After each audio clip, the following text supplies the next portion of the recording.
Hello बच्चों, चलिए प्रश्न को पढ़ते हैं। चुंबकीय आघूर्ण M तथा जड़त्व आघूर्ण I केंद्र के परितः लंबाई के लंबवत के किसी छड़ चुंबक को लंबाई के लंबवत दो बराबर भागों में बांटा गया है।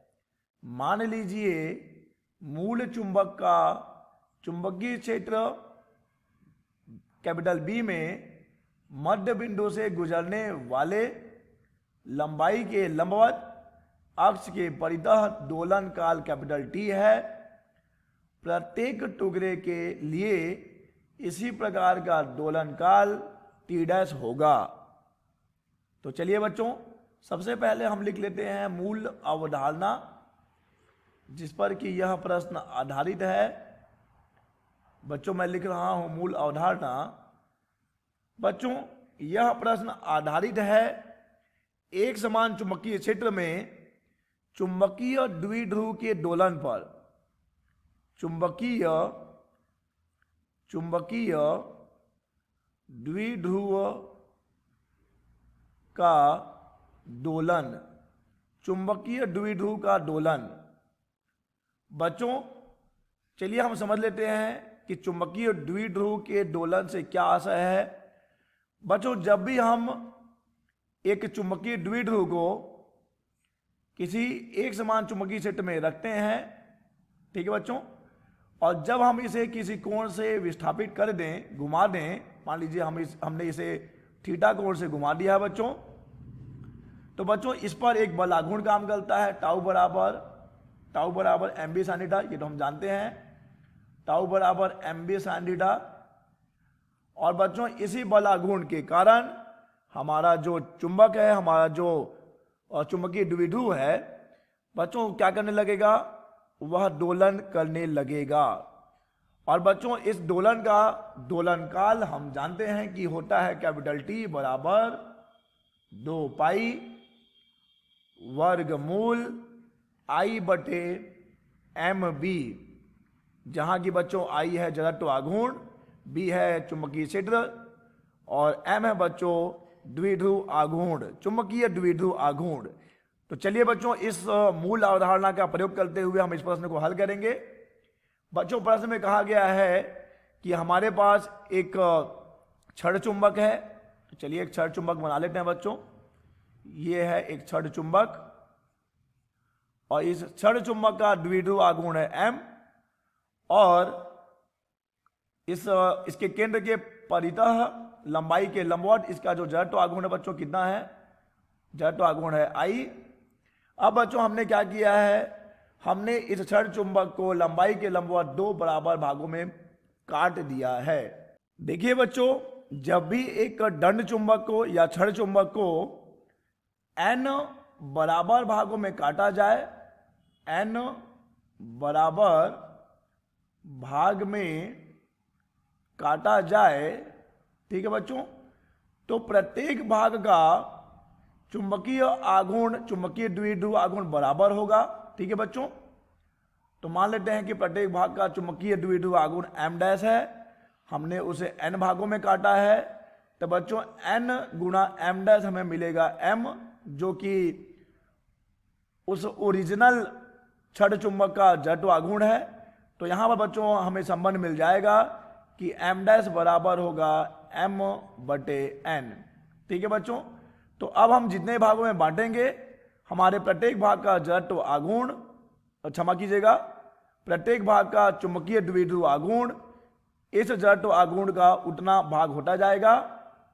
बच्चों यहां पर प्रश्न में दिया गया है कि हमने अपने इस छड़ चुंबक को दो बराबर भागों में काटा है, तो बच्चों यहां पर प्रत्येक भाग का चुंबकीय द्विध्रुव आघूर्ण हमें मिलेगा M बटे 2। ठीक है बच्चों, अब चलिए बच्चों हम जानते हैं कि किसी भी छड़ के लिए जो जड़त्व आघूर्ण होता है वह होता है ML² बटे 12। बच्चों जरा ध्यान दीजिएगा कि ये जो हम लिख रहे हैं ये M बच्चों द्रव्यमान है। तो बच्चों चलिए मैं कैपिटल M लिख देता हूं, द्रव्यमान के लिए मैं कैपिटल M यूज कर रहा हूं। ठीक है बच्चों, तो ये हो जाएगा जड़त्व आघूर्ण और ये जड़ आघूर्ण किसका है बच्चों? ये जड़ आघूर्ण है काटने से पहले छड़ चुंबक का। अब जब बच्चों हम उसे दो बराबर भागों में काट देंगे तो अब जो उसकी लंबाई होगी बच्चों एल डैश होगी, वह पहले की लंबाई का तो आधा हो गई। ठीक है बच्चों, पहले की लंबाई का आधा हो जाएगी। और द्रव्यमान भी क्या हो जाएगा बच्चों? द्रव्यमान भी, अब जो नया द्रव्यमान मिलेगा वह पहले के द्रव्यमान का आधा हो जाएगा। यह दो चीजें स्पष्ट है बच्चों। काटने के बाद देखिए जो चुंबकीय द्विध्रुव आघूर्ण होगा वो पहले का आधा हो जाएगा प्रत्येक भाग का। प्रत्येक भाग की लंबाई पहले की आधा हो जाएगी, प्रत्येक भाग का द्रव्यमान पहले का आधा हो जाएगा। अब देखिए बच्चों यहां पर जो हमारा छड़ चुंबक था पहले, उसका जड़ आघूर्ण क्या होगा? क्षमा कीजिएगा, उसका आवर्तकाल क्या होगा? कैपिटल टी बराबर 2 पाई वर्गमूल आई बटे एम बी, जहां की बी चुंबकीय क्षेत्र है। अब हम बात करें कि जब हमने उसे दो बराबर भागों में काट दिया है तो यहां पर हमारा जो नया जड़ आघूर्ण मिल रहा होगा बच्चों, ये तो हमारा उस छड़ चुंबक का हो गया, काटने से पहले की बात है बच्चों। और यहां के लिए आई बराबर कितना है? एम एल स्क्वायर बटे 12 है, और एम तो एम ही है, और उसे हमने बी चुंबकीय क्षेत्र में रखा है। अब देखिए काटने के बाद जो नया जड़ आघूर्ण बनेगा वह क्या हो जाएगा? द्रव्यमान हो गया पहले का आधा, लंबाई हो गई पहले की आधी, लेकिन 12 तो 12 ही रहेगा बच्चों। यह तो सूत्र यानी कि फॉर्मूले का 12 है। तो ये हमें मिल रहा होगा एम एल स्क्वायर, और ये हो जाएगा 8 गुणा 12, 8 गुणा 12। चलिए बच्चों अब मान लेते हैं कि काटने के बाद प्रत्येक भाग का जो आवर्तकाल है वह टी डैश है। तो टी डैश क्या हो जाएगा देख लीजिए, टी डैश हो जाएगा 2 पाई तो 2 पाई ही रहेगा। आई डैश लिखेंगे यहां पर, और यहां पर हम लिखने वाले हैं एम डैश, और बच्चों चुंबकीय क्षेत्र तो वही रहेगा। अब यहां पर हम दोनों का अनुपात ज्ञात कर लें तो हमें मिल रहा होगा टी बटे टी डैश बराबर 2 पाई वर्गमूल आई बटे एम बी भागित, हम भाग दे रहे हैं 2 पाई वर्गमूल आई डैश बटे एम डैश, और ये बच्चों बी। तो यहां से 2 पाई की कहानी खत्म कर दीजिए, बी और बी की कहानी भी खत्म हो जाएगी। तो बच्चों टी बटे टी डैश बराबर हमें मिलेगा आई बटे आई डैश, और ये हो जाएगा एम डैश बटे एम, और ये इसका वर्गमूल भी तो है बच्चों। चलिए बच्चों हम इसका व्युत्क्रम ले लेते हैं, तो हमें टी डैश बटे टी मिलेगा, दाएं पक्ष का भी व्युत्क्रम हो जाएगा, तो ये हो जाएगा आई डैश बटे आई, और हमें मिल रहा होगा m बटे m डैश। चलिए बच्चों पहले हम ज्ञात कर लेंगे i डैश और i का मान, i डैश बटे i का मान, और फिर हम ज्ञात कर लेंगे m बटे m डैश का मान, और उन मानों को यहां रखकर हम हल करेंगे। बच्चों i डैश बटे i बराबर i डैश का मान कितना था बच्चों? i डैश का मान था, देखिए यहां पर हमने i डैश का मान कहीं लिखा हुआ है, आई डैश का मान है एम एल का वर्ग 8 गुणा 12, एम एल का वर्ग 8 गुणा 12। ठीक है बच्चों, और यहां पर हमें आई का मान मिलेगा एम एल का वर्ग बटे 12। तो यहां से 12 और 12 खत्म हो जाएंगे, एम और एम भी खत्म, एल का वर्ग भी खत्म। तो हमें आई डैश बटे आई का अनुपात मिलेगा 1/8, आई डैश बटे आई मिलेगा 1/8। ठीक है बच्चों, अब चलिए देख लेते हैं m और m डैश का अनुपात कितना मिलेगा।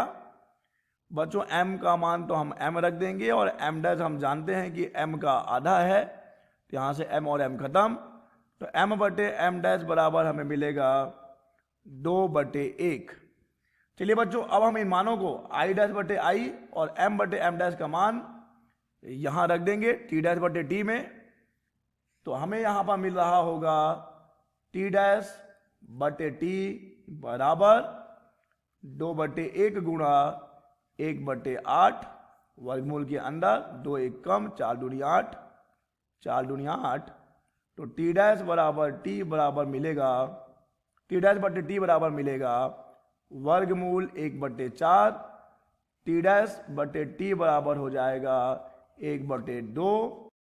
अतः बच्चों टी डैश प्रत्येक भाग का जो आवर्तकाल है t/2, यानी कि इस ओरिजिनल छड़ के आवर्तकाल का आधा हो जाएगा।